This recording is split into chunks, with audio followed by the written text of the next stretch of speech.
that your grace is revealed to each and every one of us. Thank you, Father, for by grace, by your grace, you have saved us. And now you have drawn us. You have called us to come and learn how to live in that grace which you have provided. How to live in the newness of life that you have earned for us, that you have provided for us. Thank you, Father, for the blood of your Son, for the sacrifice of your Son.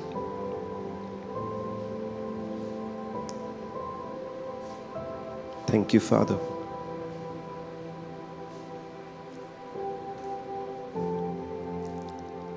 Thank you, Father, for continuing to teach us every day. Help us, Father, that whatever we have learned so far and whatever we will continue to learn, we become doers of that, not just hearers, but doers, where we rely on your wisdom, on your guidance, on your help, by the power of the Holy Spirit, to put whatever we learn into practice, so that what we have learned has come to life, has become real to us, where every day we live in the experience of what you have provided. I thank you, Father, that you always hear our prayers. Thank you, Father, that today your Spirit and our spirit are one, that there is no separation between you and us today. Help us, Father, to always live with that recognition that today you're no more angry, but you have forgiven us.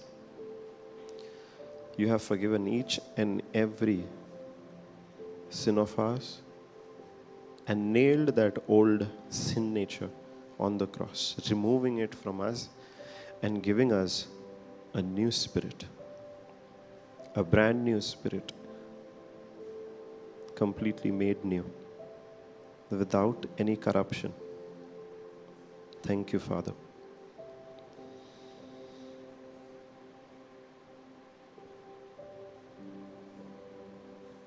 Holy Spirit, you speak to us right now. You speak to each one of us.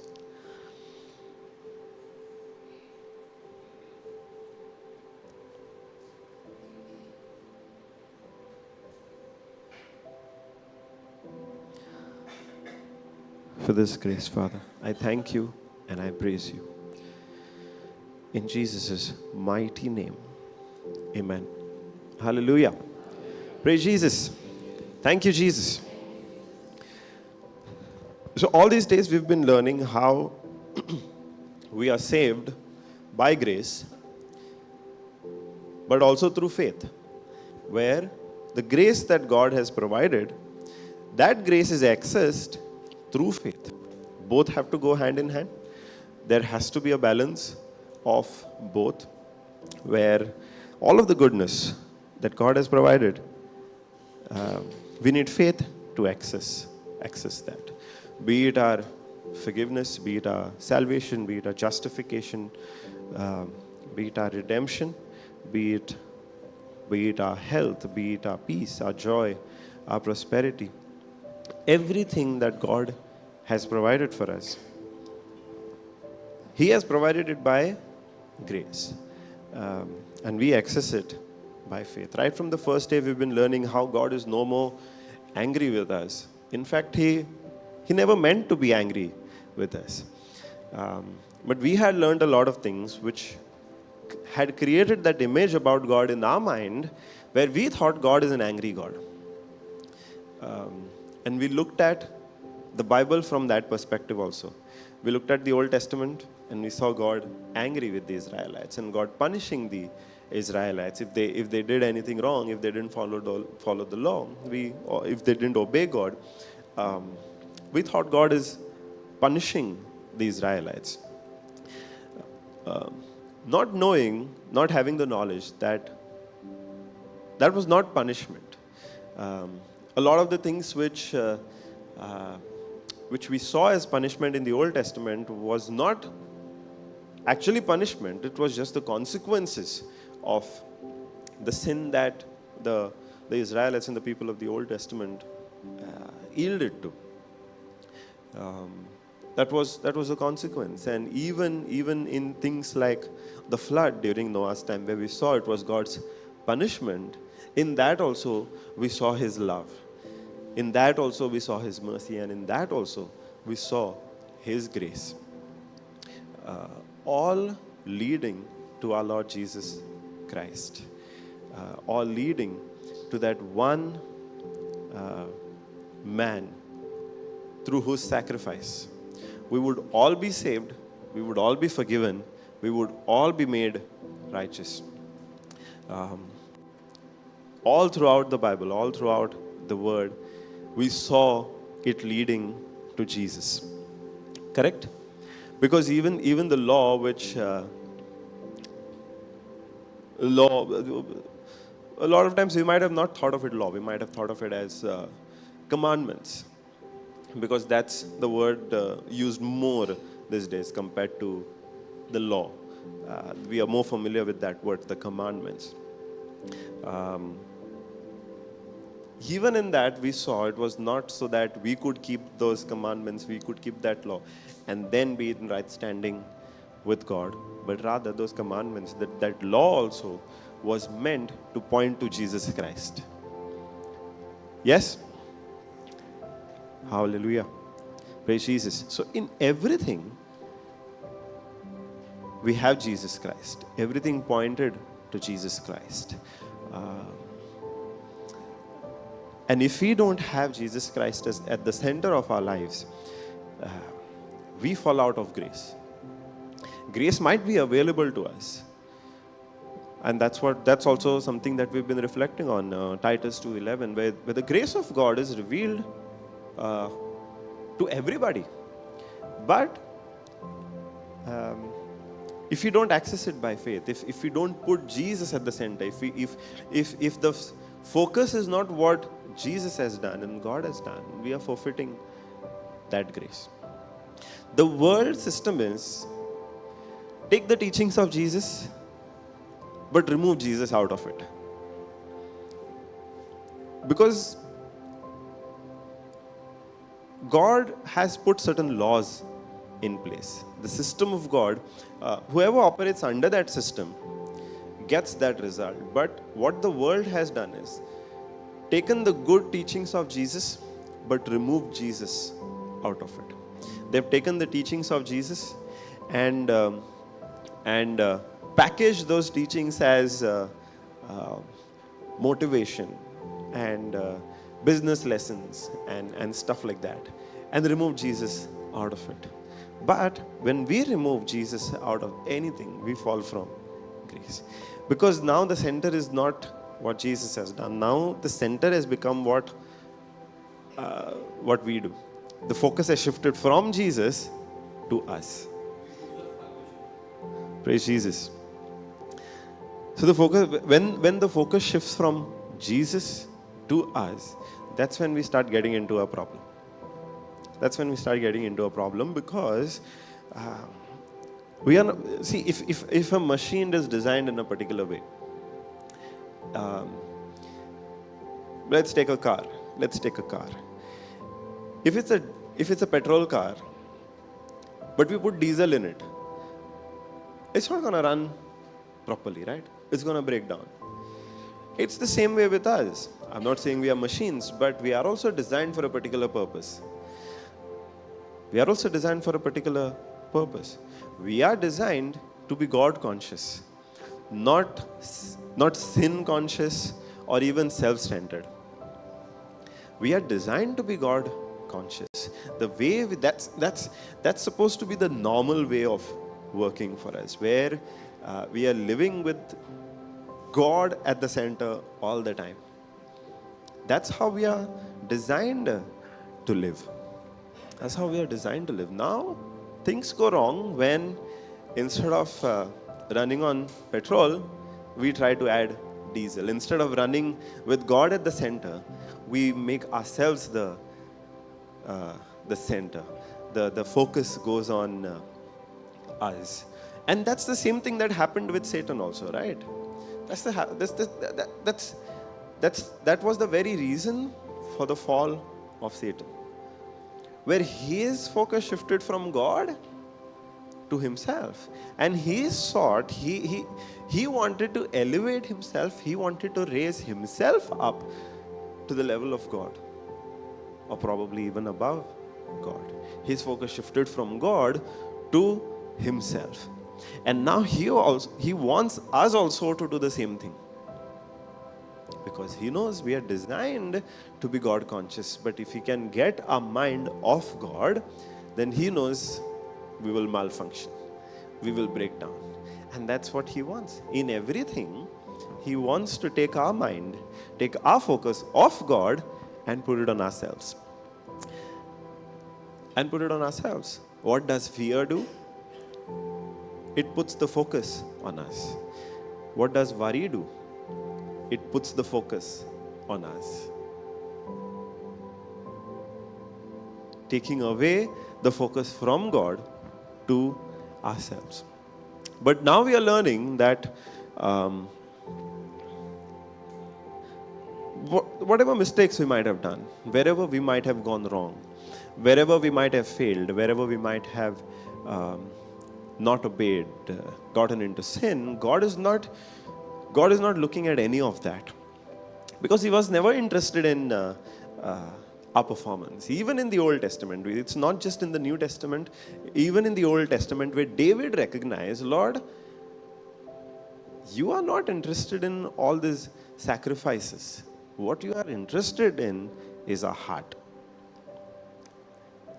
This is what David realized in the Old Testament. And David said, blessed are the people to whom you will not impute sin. Blessed are the people whose sin you will not hold against them. This David was speaking in the Old Testament. You know who he was speaking about? When David said, blessed are the people whose sin you will not hold against them, you know who he was talking about? Who was he talking about? Us.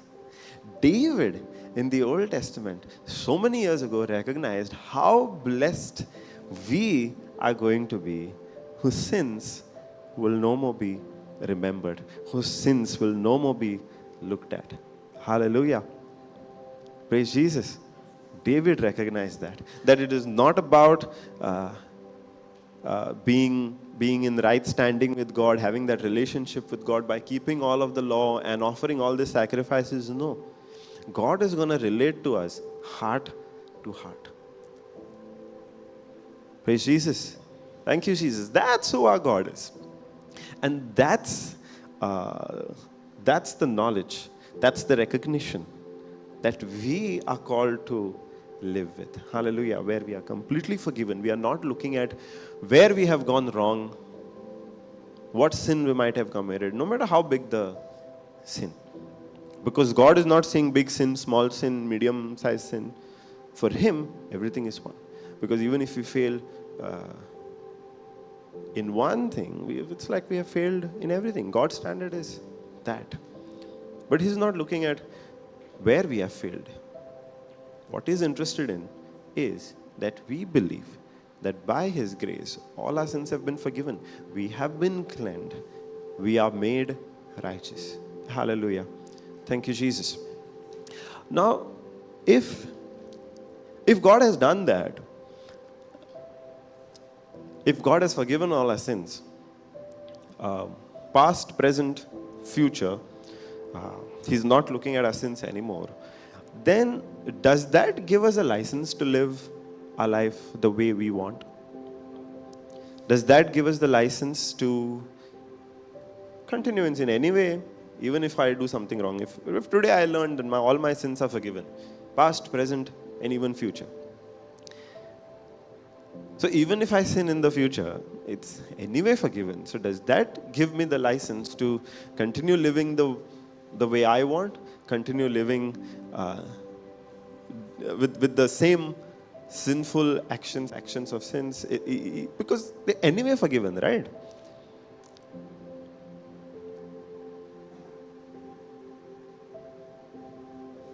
See, if all my lies are forgiven, okay, past, present, future, why should I stop lying? Anyway, they are forgiven. Why should I stop lying? It's okay, right? Even if I tell some lies, it's okay. Even if I steal something small, it's okay. God has forgiven.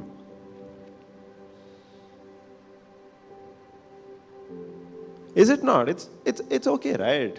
I mean, God is not looking at that sin anymore. So even if we steal maybe just a small amount, 10,000 from a company, it's okay, right? Small amount. Why? Just now you agreed that all our sins are forgiven, and now you're saying it's not okay to steal maybe just a small amount. Or forget the company. Within your family, it's husband steals from the wife, wife steals from the husband. It's okay, right? God has forgiven. God is not looking at our sins anymore. Correct? You agreed to that. Everybody agreed to that. Now you can't go back on your word. You agreed to that. God has forgiven us, past, present, future. He's not looking at our sins anymore. So it's okay if we sometimes sin.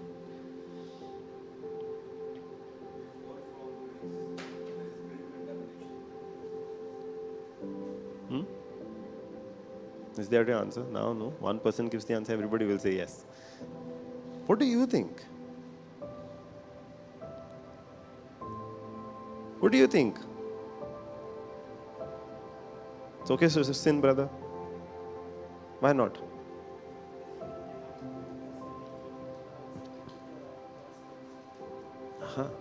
Okay.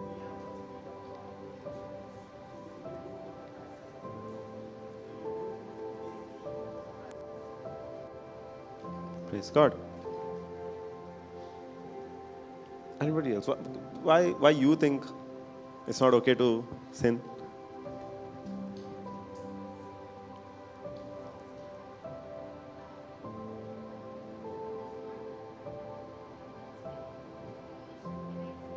No problem.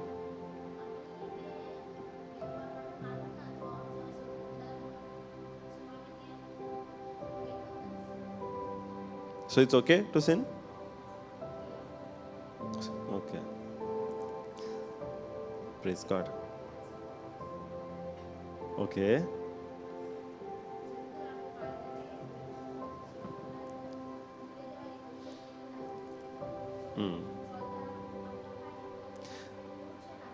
Okay. So तू म्हणताय की I know. I mean, I'm talking to her. So तू म्हणताय की आम्ही तो सोडबंडार मानूंक ना म्हणून सो मानून घेवपाक जाय. ओके म्हणजे जरी तर पातोक करता रॉंग कितें करता जाल्यार तें एक इंडिकेशन की आमी सोडवणदार म्हणून ताका मानून घेवंक ना. सो आतां तें चेंज करूंक जाय. Okay. Anybody else? Why you think it's not okay to sin?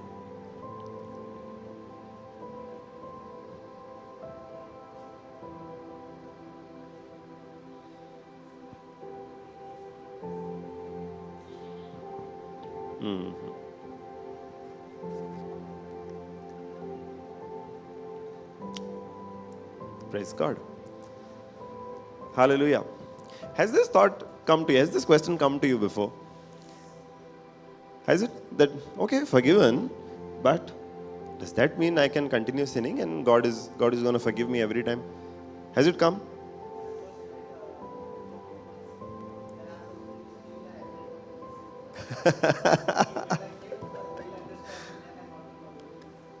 Praise the Lord. Praise the Lord. Thank you, Jesus. Yeah. Praise the Lord. So brother says when he had this question, but when he read the book of Romans, he got the understanding. You know, Paul also got these questions. And it's a good thing that in Romans itself he answers those questions. Because In Romans, multiple times he asks, okay, because in Romans, he's really preaching grace. Paul is preaching God's grace, the gospel of grace to the Romans. And he's preaching it so beautifully. And we ourselves are reflecting on it. And as he's preaching, he's saying, now I'm preaching grace, but does that mean we just continue living in sin? That's what Paul also is asking. I'm sure he also must have gotten these questions. But Paul very clearly says in one word, no. Are we supposed to go on sinning? Does it give us a license to continue living a sinful life? In one simple word, no. That's what Paul says. In one simple word, Paul says no. And then he goes on to explain to us why. Why not? Because if God has forgiven us forgiven all the sins, why not live the way we want to live? Hallelujah. Let's look at how Paul explains. If you can go to Romans chapter 6, verse 1 onwards.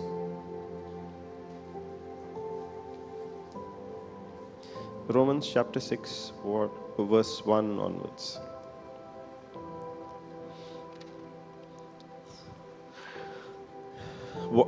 Put it in EMP.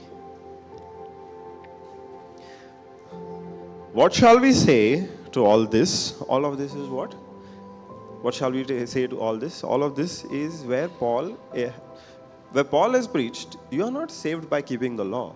You are saved by grace. You are saved when you believe that Jesus Christ is the fulfillment of the law. You are saved when you look at Jesus Christ and accept that He paid the price for your salvation. He has been preaching that from the first chapter of Romans till the 5th chapter of Romans. He explained how, in the 4th chapter, he explained how David recognized what we just reflected on. Blessed are the people whose sin you will not impute to them. Paul reflected on how Abraham was justified and made righteous because he believed in God. And now he's saying, when I have preached all of this, considering all of this, what shall we say? Should we continue in sin and practice sin as a habit so that God's gift of grace may increase and overflow? He's asking that question, and immediately he says, certainly not. Surely not. 100% not. Simple words, no. Paul is saying that. Why? Because he says, how can we, the very ones who are dead to sin, continue to live in it any longer? How can we, the very ones who are dead to sin, continue to live in it any longer? Hallelujah. Now notice here, Paul does not say, how can we, the very ones who died, who are dead to sins, he does not say who are dead to sins, he said dead to sin. And what is sin? What is sin? What is sin? In this context, the very nature of sin. It's not the actions here. Paul is not talking about the actions, because without the nature, the actions cannot come. Paul over here is referring to the nature which drove those actions, the sin nature which we had inherited from the author of sin himself, the devil, Satan. Paul is saying, through the death of Jesus Christ, we have died to that sin nature. We have died to sin. Hallelujah. A few days ago, we learned the difference between sin and sins. Where sin is the nature, but sins are the actions resulting from that nature. Sin is the nature, and sins are the actions resulting from that nature. Now, those actions we might be seeing done through our physical body when we have first thought about it. But the nature is in the spirit. But the nature is in the spirit. And that's where we have died to that sin. That's where we have died to that sin. Because that's what happened when Jesus died. We reflected on how there is a death that took place, but there is also a rebirth that took place. There is also a resurrection that took place. Correct? It did not end with simply Jesus' death. It did not end with that, where Jesus died and then that was it. That was the end of it. It did not end with Jesus' death. After that death, there was a resurrection. After that death, there was a rebirth. Because death was never meant to have any power over Jesus, because he did not have sin. Jesus was not born with that sin nature, because he was not born with man's seed. So he did not have that sin nature. So when he died, death could not hold any power over him, because only as a result of sin death comes, right? The wages of sin is death. The wages of sin is death. But Jesus did not have sin, so death could not hold any power over him. So he was raised back to life. So there was a death, but there was also a resurrection, a rebirth. Now in that, for all of us who believe that Jesus died for us, but he was raised back to life, a similar death and a similar rebirth has happened. Of what? Of our spirit. Where in our spirit, the old nature, the sin nature is dead, but in its place, a new nature has taken birth, which is God's nature, which is righteousness. Hallelujah. That's why Paul is saying, how can we, the very ones who have died to sin, continue to live in it any longer? He is bringing our attention to the truth that now, all of us, we are dead to sin in our spirit. In our spirit. How did that happen? He goes on to explain. Verse 3. Oh, are you ignorant of the fact that all of us who have been baptized into Christ Jesus were baptized into his death? What did the death result in? The death of the sin nature. What did Christ's death result in? The death of the sin nature within us. We have therefore been buried with him through baptism into death, so that just as Christ was raised from the dead through the glory and power of the Father, we too might walk habitually in the newness of life, abandoning our old ways. Hallelujah.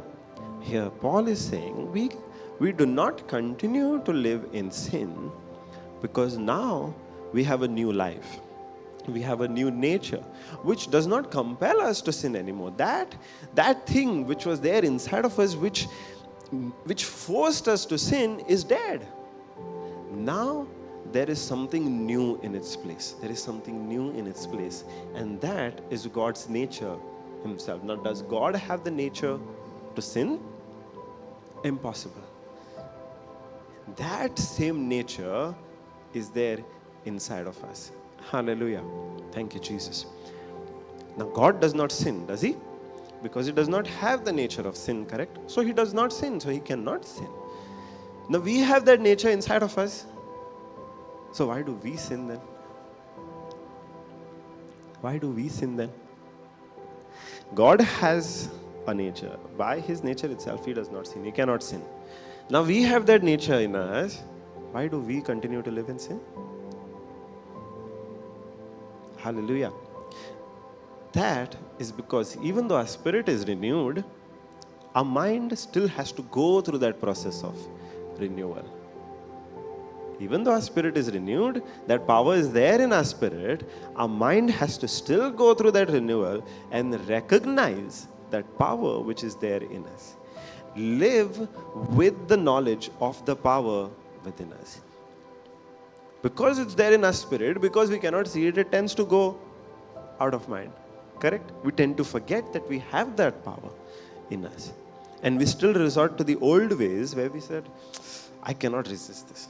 I do not have any power of this. We go back to that old thinking. But now when the mind is renewed, we start living with the knowledge that we have that power within us. Hallelujah. Thank you, Jesus. And Paul also is saying the very same thing. For if we have become, verse 5, for if we have become one with him, permanently united. How?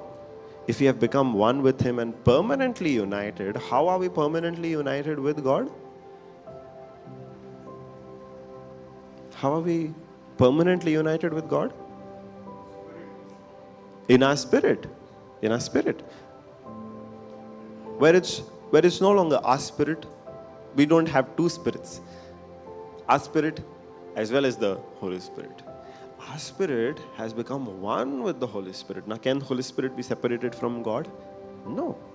God's spirit and our spirit has become one. That's how we are permanently united. In the likeness of his death, we will also certainly be one with him and share fully in the likeness of his resurrection. That is the new life which he spoke in the very previous verse 4. We will share in the likeness of his new life. How? Knowing. Verse 6 says, we know that our old self, our human nature without the Holy Spirit was nailed to the cross. The old nature was nailed to the cross with him, in order that our body of sin might be done away with, so that we would no longer be slaves to sin. Hallelujah. Thank you, Jesus. So if we are to live a life overcoming sin, not continue to sin anymore, we have to live with the recognition that there is a new spirit inside of us which has the power to live without sin. Hallelujah. Thank you, Jesus. Because in verse 6, Paul says we need to know this. We need to know this. Unless we know, how is it going to translate into action? How is it going to become an action in our life? How is change going to come if we don't know in the first place? As long as we did not know that God has forgiven us, as long as we did not know that he has renewed us in our spirit, as long as we did not know that he has already saved us, there was no change in our life, right? Because we did not know. So Paul is saying, knowing that now you are made new, that you have a new life, that you have a renewed spirit in you, which is permanently united with God. Which is permanently united with God. Now, knowing this gives you the power to not sin anymore. That is the power which is there inside of us. The power is there inside of us, but we need to know it. We need to live with the knowledge of that power within us. Only once we know, that's when it can change. It can lead to a change. Hallelujah. Thank you, Jesus. So the first reason Paul says that we don't continue to live in sin anymore is because in our spirit we are dead to sin. In our spirit we don't have that nature anymore to sin. We might see the actions. But those actions which seem sinful to us. But those actions are a result, or those actions are an indication that our mind is not yet renewed to see what is there in our spirit. It's not that we are sinful by nature. It's just that our mind needs to go through that renewal. Hallelujah. Because now, knowing that we have the power within us, we cease from those actions also of sin because the root has died.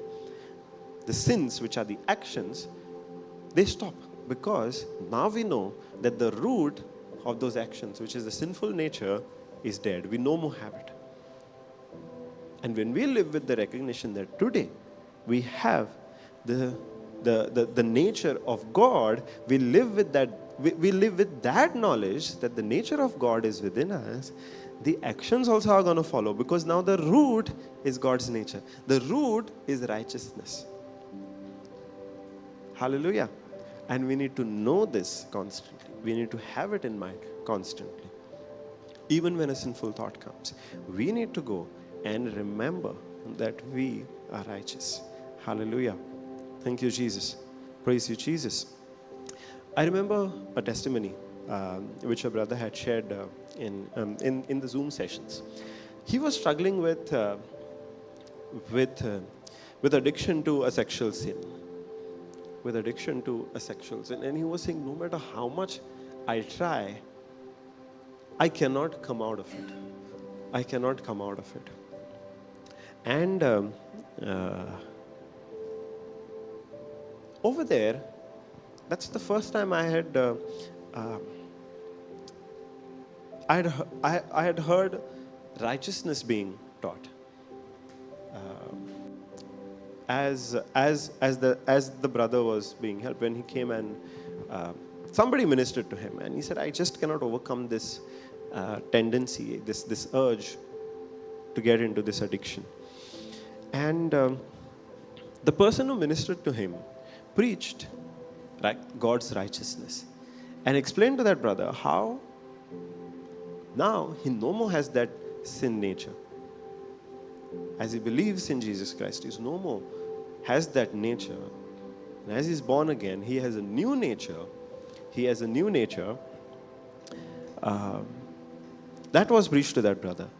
And that brother started, as he received that message, as he received that gospel, he started speaking all the time. Whenever he got that urge to get into that addiction again, all that he spoke to himself was, I am the righteousness of God. I am the righteousness of God. And what he had struggled to overcome for years, he was delivered from that within, I think, a month. He did not focus on anything else. A very lengthy list of things to do, or a very long confession to do. All that he said to himself was, whenever he was tempted to get into that addiction again, all that he had was that one line, I am the righteousness of God. What was he reminding himself? What was he reminding himself? That now he does not have that nature anymore. He is changed from within. He has that power, a new power and a new life in him already. He was constantly knowing that, reminding himself of that, renewing his mind constantly, saying, I am the righteousness of God. And what he had struggled for years, what he had struggled with for years, he was delivered from that within a month. How? Because he started living with the knowledge, knowing that now he's the righteousness of God. He has a new nature within him. Hallelujah. Thank you, Jesus. Praise you, Jesus. That's why Paul says, shall we continue to live in sin? Of course not. Certainly not. Because now we are dead to sin. But we need to also know that we have a new nature. We have to also know that we are righteous. Hallelujah. Thank you, Jesus. Praise you, Jesus. We have to tell ourselves, we are no more sinners. We are righteous. We tell ourselves what God tells us. God does not tell us you are a sinner. God tells us you are righteous. We need to tell ourselves that. Hallelujah. Praise Jesus. Thank you, Jesus. So that's how Paul says, first we stop sinning. We don't live in sin anymore, because we live with the recognition that we are dead to sin. So we cannot sin anymore. The root has changed. The actions also changed. But in the same chapter, if we go a little ahead, again he asks that question. Verse 14. Again he asks that question, and he says,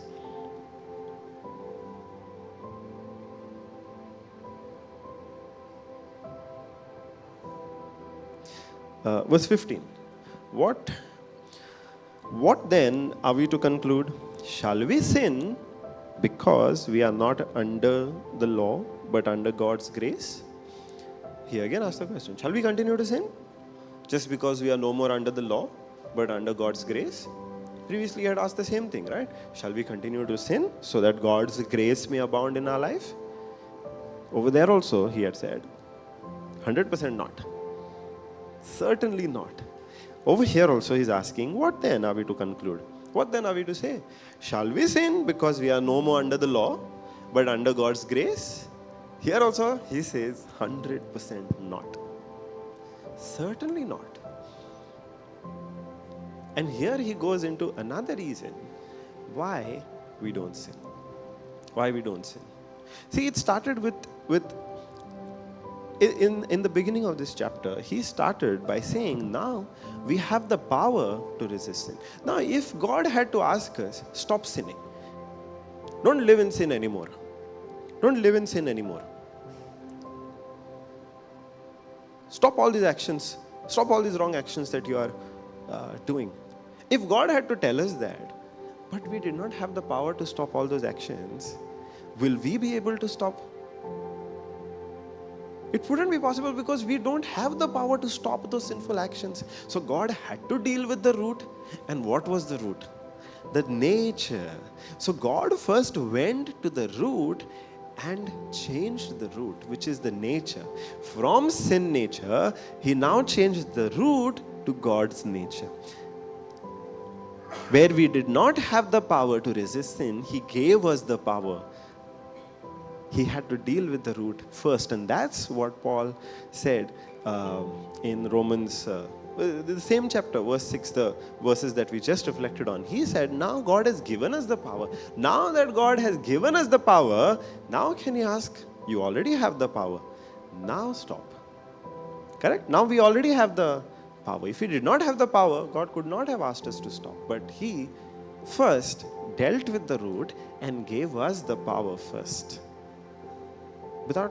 Because without having that power, we cannot do it. So he gave us the power first. But now Paul is reminding us, you already have the power, but despite having that power, we don't recognize that power and we continue to sin. What we are doing is we are yielding to the enemy. We are cooperating with the enemy. Even when we have the power, we still continue in the sinful actions. Even when we have the power, we still continue in the sinful actions. What we are essentially doing is yielding to the enemy. Yielding to the enemy. And that's what Paul is saying. Don't you know that when you obey somebody, verse 16, do you not know that when you continually offer yourselves to someone to do his will, that means when you continually obey somebody, you are the slaves of the one whom you obey. You are the slaves of the one whom you obey. Here, note this. Paul is not saying you are the slaves to what you obey. He's not saying you are the slaves of what you obey. If you look at the action, that should be what, right? Paul is not saying you become the slave of what you obey.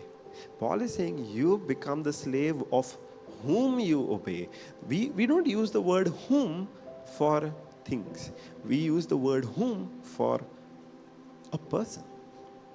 Paul is saying you become the slave of whom you obey.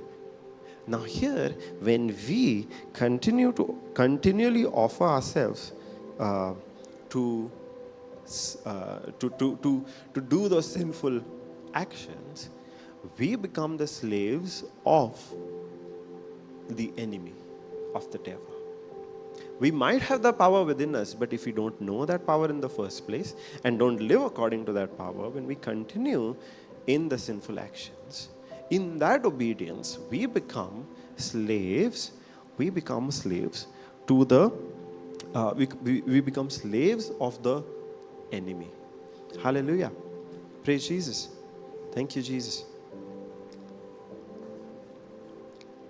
And what that enemy does is, first of all, the enemy gets us into sin, gets us into that doing something wrong. First, the enemy will make us do something wrong, and then he will condemn us for that very thing. Sometimes the voice that we hear, where that voice of guilt, when we know we have done something wrong, and we feel guilty about it, whose voice is it?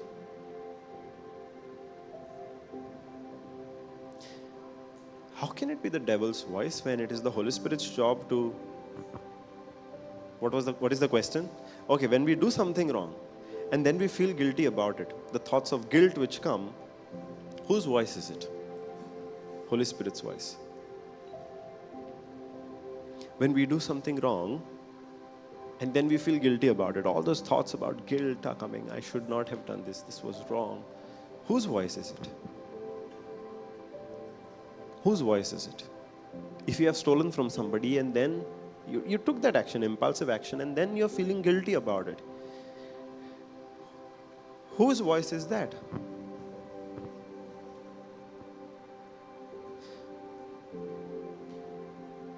Holy Spirit's?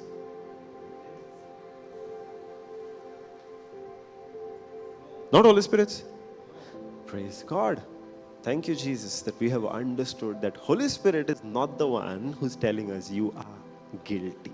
Holy Spirit is not the one who's telling us you are guilty. It's the devil. Now, who made us steal? The devil. Who tells you are guilty of that? The devil. Holy Spirit does not say, no, you are guilty. Praise Jesus. That guilt that we hear is the devil condemning us. Because now we have yielded to the enemy. We have yielded to the devil. God is not holding that sin against us. But you know who is doing? That sin, the devil himself is holding against us to put us into guilt. And when guilt comes, you know what the result is? We go away from God. When guilt came into Adam, what did he do? Instead of going to God, he went away from God. In fact, when he had to go to God, the very first thing, because there was solution nowhere else. The solution was only in God. Adam was not supposed to go anywhere else. Even if he failed, he was supposed to run to God. Because God wants that. God is that parent who loves us. Now a loving parent. When the child falls, will the parent say, now you go deal with it? Or will the parent say, come to me? Or the parent himself or herself will run to the child, pick up the child. That's God is. But what guilt does is, it takes us away from God. Because now the devil after the guilt, the devil puts thoughts, you are not worthy to be in God's presence. You are not worthy to be accepted by God. You are not worthy to go to God. When God is where we should go first. Hallelujah. Praise Jesus. Thank you, Jesus. Because in God, we come to know that, Baba, I'm not looking at your sin anymore. That's what God says when we go to Him. He's not saying you are guilty. He's saying you're forgiven. He's saying you're forgiven. Hallelujah. Praise Jesus. And then He helps us, God helps us not to do the same thing again. The thing which put us into guilt, God helps us not to do that same thing again. If we go away from God, we are not going to be able to resist the temptation which comes the next time. Because the more we do something, we become hardened to it. The more we steal, the next time it becomes easier to steal. We steal the first time, no consequence. We steal the second, we might feel guilty a little bit, but we have gone away from God. There is no conviction. This next time we steal, okay, again no consequence. The third time, we get a little more confidence to steal. The fourth time, Does it become easy? I've done this already 3 times. I've not faced any consequence. In fact, now I know exactly what to do. So to steal the 4th time, it becomes even easier. So the more we keep going in that cycle of sin, the more we get hardened to God. Because now we have just stayed away from God. We have not come to God who helps us come out of that. Because He says, you are forgiven, but I will help you not to go back to it. I will help you not do the same thing again. Hallelujah. Thank you, Jesus. So this is what Paul is saying. Do you not know that when you continually offer yourselves to someone to do His will, you are the slaves of the one whom you obey, either slaves of sin, which leads to death, either slaves of sin, which leads to death, or of obedience, which leads to righteousness, that is right standing with God. Hallelujah. Thank you, Jesus. Now this word obedience, just yesterday we learned, no, not just yesterday, I think this is Jocelyn taught on this. Obedience of the law, but obedience which comes from faith. There is a difference. I'll not go into it. There was the obedience to the law, but there is now an obedience which comes from faith also. Hallelujah. So when we obey the conviction of the Holy Spirit, when we obey the new life which is there inside of us, when we obey the voice of God speaking through our spirit, that's when we are able to do that, because we are made new now. Hallelujah. Thank you, Jesus. Praise you, Jesus. And he goes on to say, but thank God that though you were slaves to sin, you became obedient with all your heart to the standard of teaching in which you were instructed and to which you were committed. Now this might seem like a complicated sentence, but all that he's saying is, but thank God that though you were slaves of sin, you became obedient with all your heart. That is, you believed what you were instructed and to which you were committed. What were they instructed in and what they had committed to? Nothing but the grace of God. Hallelujah. Thank you, Jesus. Paul says, but thank God that though you were slaves to sin, now you have become obedient. That is, now you have believed the grace of God. Now you have believed the righteousness which is there inside of you. Hallelujah. Thank you, Jesus. Praise you, Jesus.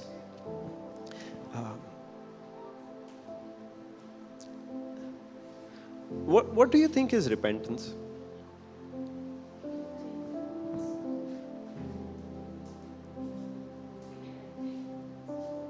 Say that again. Okay. What is repentance? How do you know?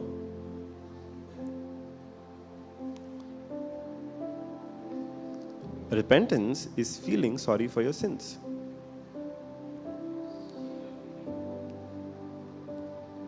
How do you know?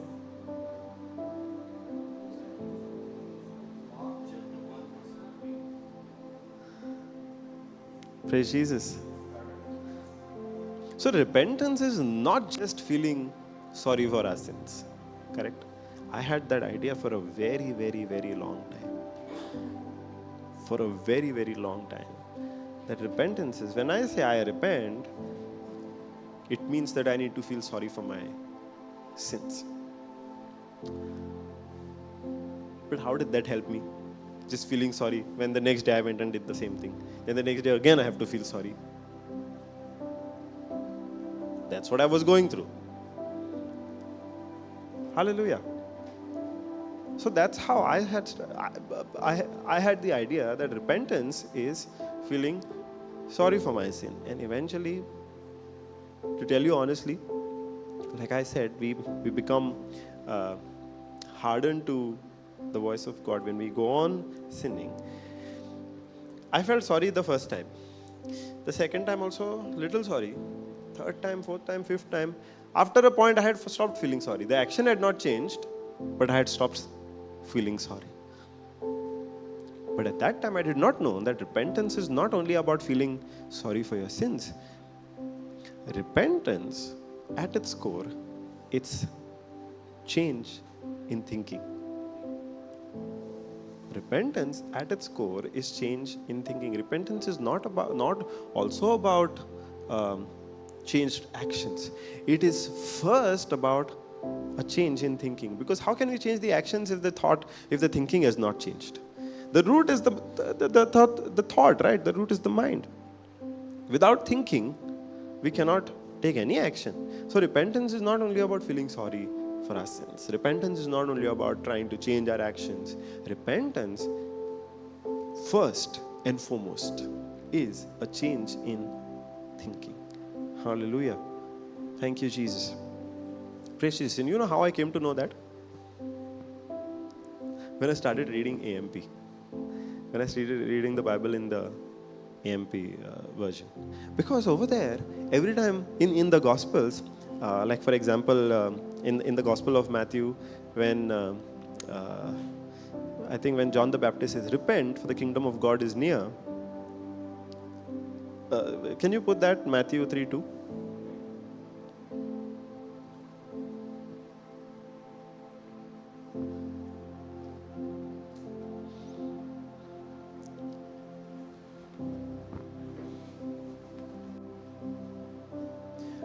Repent, for the kingdom of heaven is at hand. But you see how much is written in between? Repent is change your inner self, your old way of thinking. Regret past sins, live your life in a way that proves repentance. Seek God's purpose for your life. It's describing the whole process. It's describing the whole process. First, you start by changing your thinking. When you change your thinking, the actions are also going to change. The actions are going to change. And what the actions are going to now change to?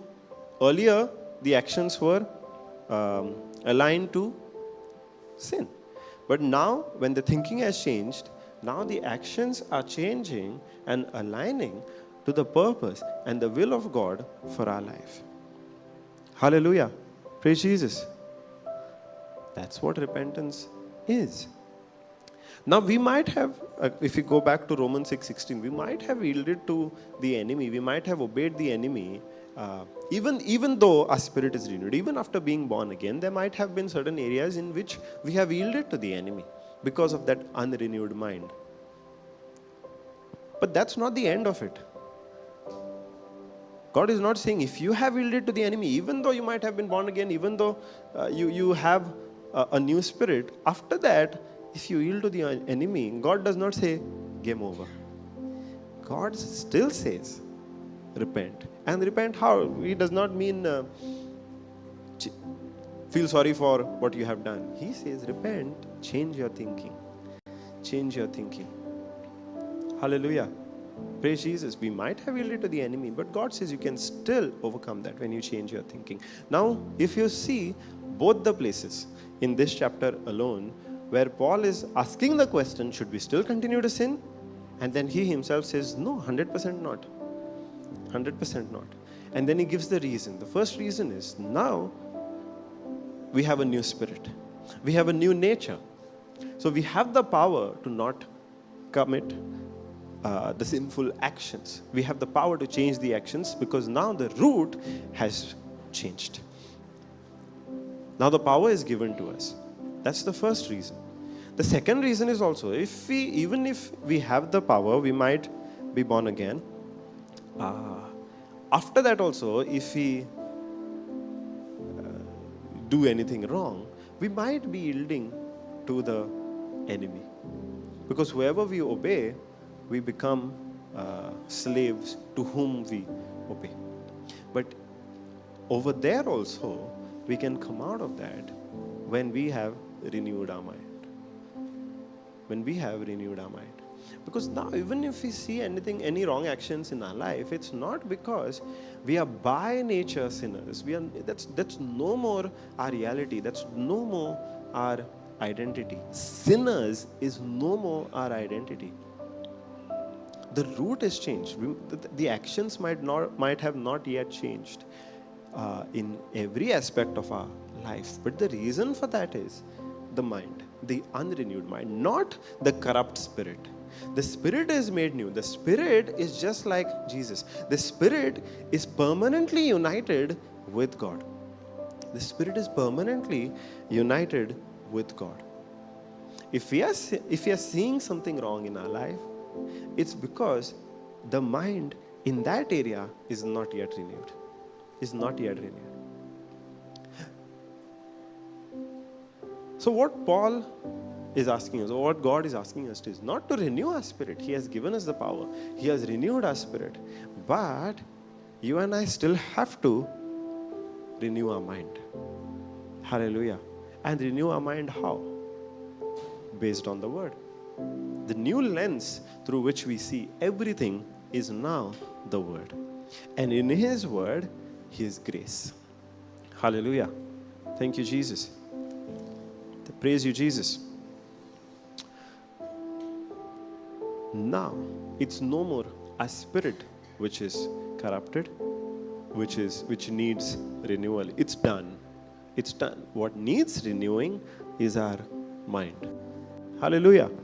Praise Jesus. So do we sin and continue to live in sin?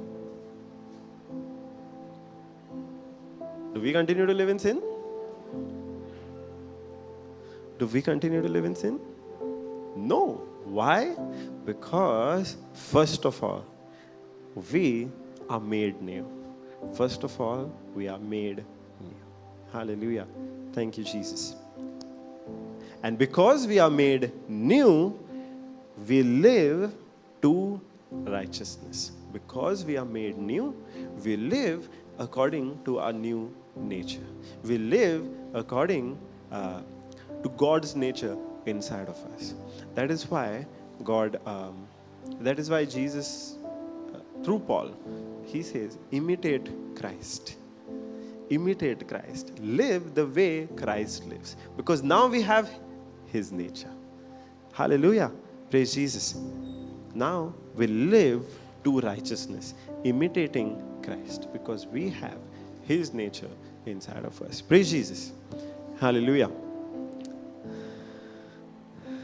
Let's close our eyes. Thank you, Father. Thank you, Jesus. Thank you, Holy Spirit. Oh, Lord. Lord, I thank you. I praise you. I glorify you for this truth. And this truth, Father, which has set us free. As we continue to live in this truth, we experience a total and complete freedom from that old, unrenewed mind which had held us captive. Freedom from that enemy which had put us into guilt and condemnation, taking us away from you. Thank you, Father, that now with the understanding of your truth, we don't run away from you, rather we run to you. Hallelujah. Praise Jesus. Thank you, Father, that we don't have to run away from you. We don't have to feel ashamed anymore. We don't have to feel guilty anymore. But knowing that you have forgiven us, knowing that you have saved us, knowing that you have renewed our spirit, we don't run from you, we don't run away from you, but rather we run to you. Every single time, Father, we run to you. Thank you, Father. Thank you, Holy Spirit. Thank you, Jesus. Father, giving you all thanks and praise, I make this prayer in the name of Jesus Christ, our Lord. Amen. Praise Jesus.